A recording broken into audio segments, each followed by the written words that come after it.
ನಾನವನಲ್ಲ ನಾನಂಥೋನಲ್ವೇ ಅಲ್ಲ.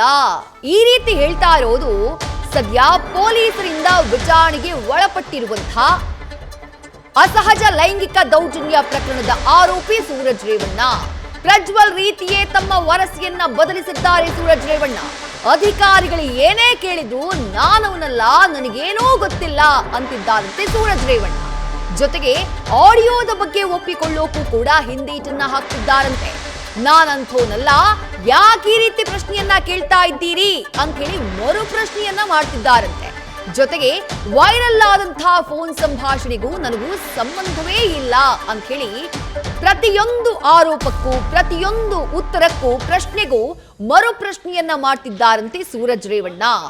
ಅಸಹಜ ಲೈಂಗಿಕ ದೌರ್ಜನ್ಯ ಪ್ರಕರಣಕ್ಕೆ ಸಂಬಂಧಪಟ್ಟ ಹಾಗೆ 8 ದಿನಗಳ ಕಾಲ ತನ್ನ ಕಸ್ಟಡಿಗೆ ಪಡ್ಕೊಂಡಿದೆ ಸಿಐಡಿ. ಪ್ರಕರಣಕ್ಕೆ ಸಂಬಂಧಪಟ್ಟ ಹಾಗೆ ತೀವ್ರ ವಿಚಾರಣೆಯನ್ನ ಒಳಪಡಿಸಲಾಗ್ತಾ ಇದೆ ಸೂರಜ್ ರೇವಣ್ಣ ಅವರನ್ನ. ಯಾಕಂದ್ರೆ ಎರಡೆರಡು ಕೇಸ್ಗಳು ದಾಖಲಾಗಿರೋದು. ಮೊದಲ ಕೇಸ್ಗೆ ಸಂಬಂಧಪಟ್ಟ ಹಾಗೆ ಸೂರಜ್ ರೇವಣ್ಣ ಅವರನ್ನ ಅರೆಸ್ಟ್ ಮಾಡಲಾಗಿತ್ತು. ಈಗ ಮತ್ತೊಂದು ಪ್ರಕರಣ ನಿನ್ನೆ ಸಂಜೆ ದಾಖಲಾಗಿದೆ. ಹಾಗಾಗಿ ಈ ಪ್ರಕರಣಕ್ಕೆ ಸಂಬಂಧಪಟ್ಟ ಹಾಗೆ ಸೂರಜ್ ರೇವಣ್ಣ ಅವರನ್ನ ವಿಚಾರಣೆ ಮಾಡುವಂತಹ ಸಂದರ್ಭದಲ್ಲಿ ನಾನವನಲ್ಲ, ನಾನಂಥೋನಲ್ವೇ ಅಲ್ಲ, ನನಗೇನೂ ಗೊತ್ತಿಲ್ಲ ಅನ್ನುವಂಥ ಉತ್ತರವನ್ನ ಸೂರಜ್ ರೇವಣ್ಣ ನೀಡ್ತಿದ್ದಾರೆ ಅನ್ನುವಂಥ ಮಾಹಿತಿ ಲಭ್ಯವಾಗ್ತಾ ಇದೆ. ಯಾವುದೇ ಪ್ರಶ್ನೆಯನ್ನ ಕೇಳಿದ್ರೂ ಕೂಡ ಸರಿಯಾದಂತಹ ಉತ್ತರವನ್ನ ನೀಡ್ತಾ ಇಲ್ಲ. ಒಂದು ಆಡಿಯೋ ಸಂಭಾಷಣೆ ಸಂತ್ರಸ್ತ ಹಾಗೆ ಸೂರಜ್ ರೇವಣ್ಣ ಅವರದ್ದು ಅಂತ ಹೇಳಲಾದಂತಹ ಒಂದು ಆಡಿಯೋ ಸಂಭಾಷಣೆ ವೈರಲ್ ಆಗಿತ್ತು.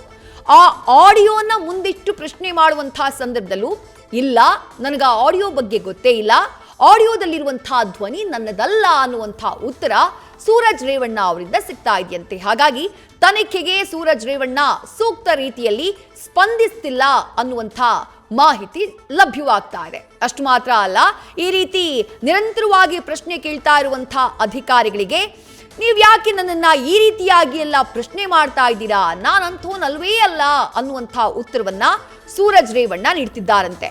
ವೈರಲ್ ಆಗಿರೋ ಆಡಿಯೋಗೂ ನನಗೂ ಯಾವುದೇ ರೀತಿಯಾದಂತಹ ಸಂಬಂಧ ಇಲ್ಲ, ಆ ಆಡಿಯೋನ ಮಾರ್ಫ್ ಮಾಡಿದ್ದಾರೆ, ತಿರುಚಿದ್ದಾರೆ ಅಂತ ಹೇಳಿ ಸೂರಜ್ ರೇವಣ್ಣ ಉತ್ತರಿಸ್ತಿದ್ದಾರಂತೆ. ಜೊತೆಗೆ ರೈಟ್, ಮತ್ತಷ್ಟು ಅಪ್ಡೇಟ್ಸ್ ನಮ್ಮ ಪ್ರತಿನಿಧಿ ಚಂದ್ರಶೇಖರ್ ನೀಡ್ತಿದ್ದಾರೆ. ಚಂದ್ರಶೇಖರ್, ನಾನವನಲ್ಲ ಅನ್ನುವಂಥದ್ದು ಸೂರಜ್ ರೇವಣ್ಣ ಅವರ ವರಸೆ. ಪ್ರಶ್ನೆಯನ್ನ ಕೇಳಿದಂತಹ ಸಂದರ್ಭದಲ್ಲೇ ತಮ್ಮ ಯಾವ ರೀತಿ ಉತ್ತರವನ್ನ ಕೊಟ್ಟರೋ ಅದೇ ರೀತಿಯಾದಂತಹ ಉತ್ತರವನ್ನ ನೀಡ್ತಾ ತಮ್ಮ ಒಂದು ಆನ್ಸರ್ನ ಮಾಡ್ತಿದ್ದಾರೆ. ವಿಚಾರಣೆಗೆ ಆ ರೀತಿಯಾಗಿ ಸ್ಪಂದಿಸುತ್ತಿದ್ದಾರೆ ಸೂರಜ್ ರೇವಣ್ಣ. ಬಟ್ ಪೊಲೀಸರ ವರಸೆ ಏನು ಅನ್ನುವಂಥದ್ದೇ ಇಂಪಾರ್ಟೆಂಟ್ ಇಲ್ಲಿ. ಚಂದ್ರಶೇಖರ್, ಖಂಡಿತವಾಗಿಯೂ ವಿದ್ಯಾ, ಏನು ಇಡೀ ಕುಟುಂಬ ಅಂದ್ರೆ ಕೇವಲ ಸೂರಜ್ ರೇವಣ್ಣ ಮಾತ್ರ ಅಲ್ಲದೆ ಪ್ರಜ್ವಲ್ ರೇವಣ್ಣ ಆಗಿರ್ಬೋದು, ರೇವಣ್ಣ ಆಗಿರ್ಬೋದು ಅಥವಾ ಭವಾನಿ ರೇವಣ್ಣ ಆಗಿರ್ಬೋದು, ಇಷ್ಟು ಜನರನ್ನ ಏನು SIT ವಿಚಾರಣೆಗೊಳಿಸಿತ್ತು. ಈ ಎಲ್ಲ ಆರೋಪಿಗಳು ಕೂಡ ಏನು ಒಂದೇ ಉತ್ತರವನ್ನ ಕೊಡ್ತಾ ಇರುವಂತಹದ್ದು, ಈ ಪ್ರಕರಣಕ್ಕೂ ನಮಗೂ ಯಾವುದೇ ರೀತಿಯಾದಂತಹ ಸಂಬಂಧ ಇಲ್ಲ, ಕೇವಲ ಇದು ರಾಜಕೀಯ ಷಡ್ಯಂತ್ರ, ನಮ್ಮನ್ನ ಸಿಲುಕಿಸಲಿಕ್ಕೆ ಮಾತ್ರ ಈ ಒಂದು ರೀತಿಯಾಗಿ ಮಾಡ್ತಾ ಇದ್ದಾರೆ ಅನ್ನುವಂತಹ ಒಂದು ಮಾತುಗಳನ್ನೇ ಹೇಳ್ಕೊಂಡ್ ಬರ್ತಾ ಇದ್ರು. ಅದೇ ನಿಟ್ಟಿನಲ್ಲಿ ಈಗ ಸೂರಜ್ ರೇವಣ್ಣ ಕೂಡ ಮುಂದುವರೆದಿರುವಂತಹದ್ದು, ಅಂದ್ರೆ ನನಗೆ ಯಾವುದೇ ರೀತಿಯಾದಂತಹ ಒಂದು ವಿಚಾರ ಗೊತ್ತಿಲ್ಲ, ಇದನ್ನ ಕೇವಲ ರಾಜಕೀಯ ಷಡ್ಯಂತ್ರವಾಗಿ ಮಾಡ್ತಾ ಇದ್ದಾರೆ. ಮತ್ತೆ ನನ್ನ ವಿರುದ್ಧ ಏನು ಈಗಾಗಲೇ ಒಂದು ಆಡಿಯೋವನ್ನು ವೈರಲ್ ಮಾಡಲಾಗ್ತಿದೆ, ಅದು ಕೂಡ ಮಾರ್ಫಿಂಗ್ ಮಾಡಿ ಅಥವಾ ಎಡಿಟ್ ಮಾಡಿ ಬಿಟ್ಟಿರುವಂತಹದ್ದು, ಅದಕ್ಕೂ ನನಗೂ ಯಾವುದೇ ರೀತಿಯಾದಂತಹ ಸಂಬಂಧ ಇಲ್ಲ ಅನ್ನುವಂತಹ ಮಾತುಗಳನ್ನ ಹೇಳ್ತಾ ಇರುವಂತಹದ್ದು. ಆದ್ರೆ ಪೊಲೀಸರು ಈಗಾಗಲೇ ಎಲ್ಲ ರೀತಿಯಾದಂತಹ ತನಿಖೆಯನ್ನ ಮಾಡಲಿಕ್ಕೆ ಸಿದ್ಧತೆಯನ್ನ ಮಾಡಿಕೊಂಡಿರುವಂತಹದ್ದು. ಸ್ಥಳ ಮಾಜರಾಗಿರ್ಬೋದು ಅಥವಾ ಈಗಾಗಲೇ ಸಂತ್ರಸ್ತ ಹೇಳಿಕೆ ಅಥವಾ ಸಂತ್ರಸ್ತನನ್ನ ಹೇಳಿಕೆಯನ್ನ ಮಾಡಿಕೊಂಡು ಅಥವಾ 164 ಕೂಡ ಮಾಡ್ಕೊಳ್ಳಿಕ್ಕೆ ಎಲ್ಲಾ ರೀತಿಯಾದಂತಹ ಸಿದ್ಧತೆಗಳನ್ನ CID ಅಧಿಕಾರಿಗಳು ಮಾಡ್ಕೊಂಡಿರುವಂತಹದ್ದು. ಅದನ್ನು ಹೊರತುಪಡಿಸಿದ್ರೆ ಏನು ಈ ಒಂದು ಕೃತ್ಯ ನಡೆದಿತ್ತು, ಈ ಒಂದು ಕೃತ್ಯ ನಡೆದಂತಹ ಸ್ಥಳದಲ್ಲಿ ಮಾಜರನ್ನ ಮಾಡಿಕೊಂಡು ಆ ಒಂದು ಏನು ಕಂಪ್ಲೇಂಟ್ ಅಲ್ಲಿ ದಾಖಲಾಗಿರುವಂತಹ ಕೆಲವೊಂದು ಸಾಕ್ಷ್ಯಗಳನ್ನ ಕಲೆಕ್ಟ್ ಮಾಡ್ಲಿಕ್ಕೆ ಎಲ್ಲಾ ರೀತಿಯಾದಂತಹ ತಯಾರಿಗಳನ್ನ ಮಾಡ್ಕೊಂಡಿರುವಂತಹದ್ದು. ಅದನ್ನ ಹೊರತುಪಡಿಸಿದ್ರೆ ಈಗಾಗಲೇ ಸಂತ್ರಸ್ತನ ಮೈ ಮೇಲೆ ಇರುವಂತಹ ಒಂದು ಕೆಲವೊಂದು ಗಾಯದ ಗುರುತುಗಳಿಗೆ ಸಂಬಂಧಪಟ್ಟಂತೆ ಈಗಾಗಲೇ ಮೆಡಿಕಲ್ ಟೆಸ್ಟ್ ಅನ್ನ CID ಅಧಿಕಾರಿಗಳು ಮಾಡಿ ಮುಗಿಸಿದ್ದಾರೆ.